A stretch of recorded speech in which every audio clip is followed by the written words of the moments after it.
Good morning, welcome to Catex TV. My name is Frank Fortunato. Today is Tuesday, September 30th, 2014, the last day of the third quarter. If you want to watch us or read about us on Twitter, please go to Catex TV.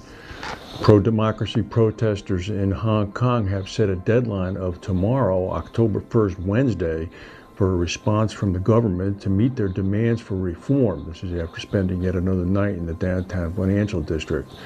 October 1st is the National Day in China.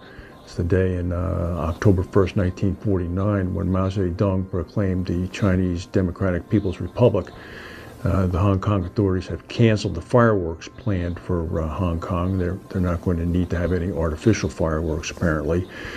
This has now become a huge problem. The protesters are demanding the resignation of the administrator of Hong Kong, who is apparently not going anywhere.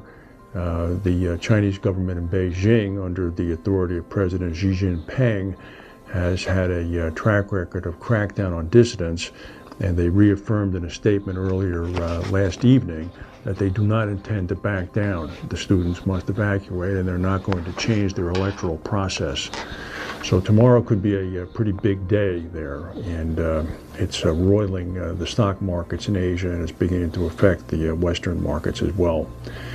Over the weekend in the United States, a man jumped the fence in front of the White House on the south lawn of the White House. That happens from time to time.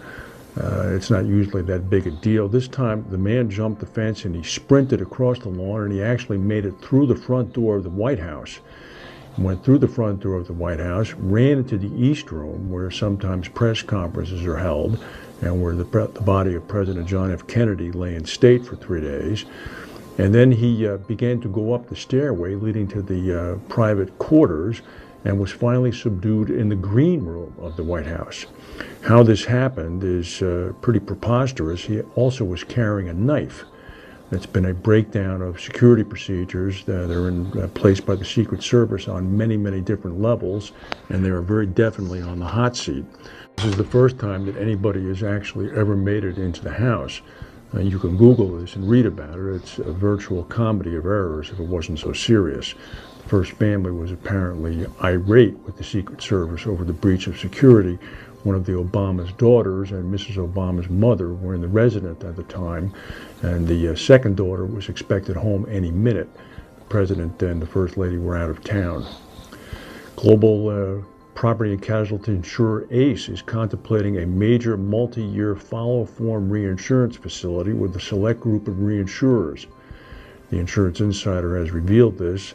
According to sources, ACE has been talking to a cadre of major reinsurers in the market about a deal that could see them sign up to write about 20% of all of its outward programs on a multi-year basis. Under such a facility, it's thought that the reinsurers would effectively be bound blind at market terms across the program. It's also expected that a portion of the placements seeded into the facility would be, get this, unbrokered. This is an additional squeeze on reinsurers. However, underwriters in the reinsurance community are saying there's little that they can do to stop this, given the quality of ACE's underlying book of business.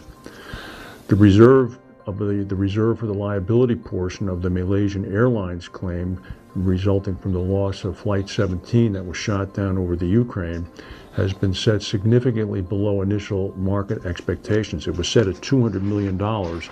People had been expecting that it could come in as high as $500 million. The reserve was set by, I believe, Allianz, who was the initial carrier on the flight.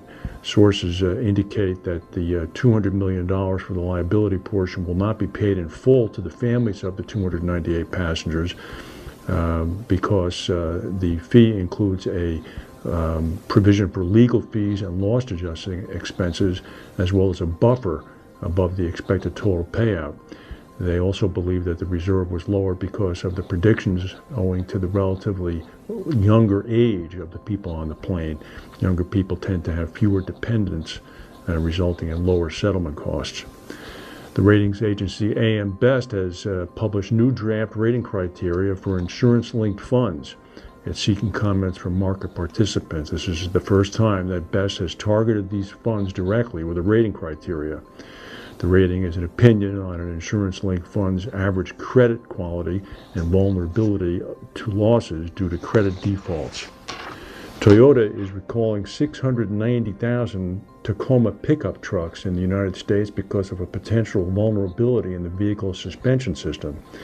Toyota said that springs at the back of the trucks could fracture and come loose, quote, due to stress and corrosion.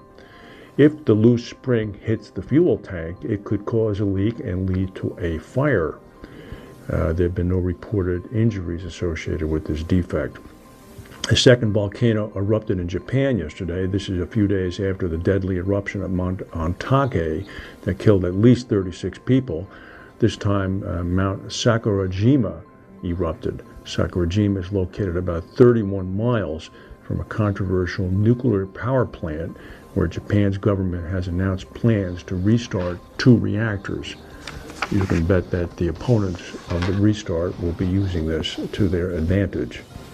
That's the news for today. If we have any breaking news, we'll come back and tell you. Thank you for watching, and we'll see you tomorrow.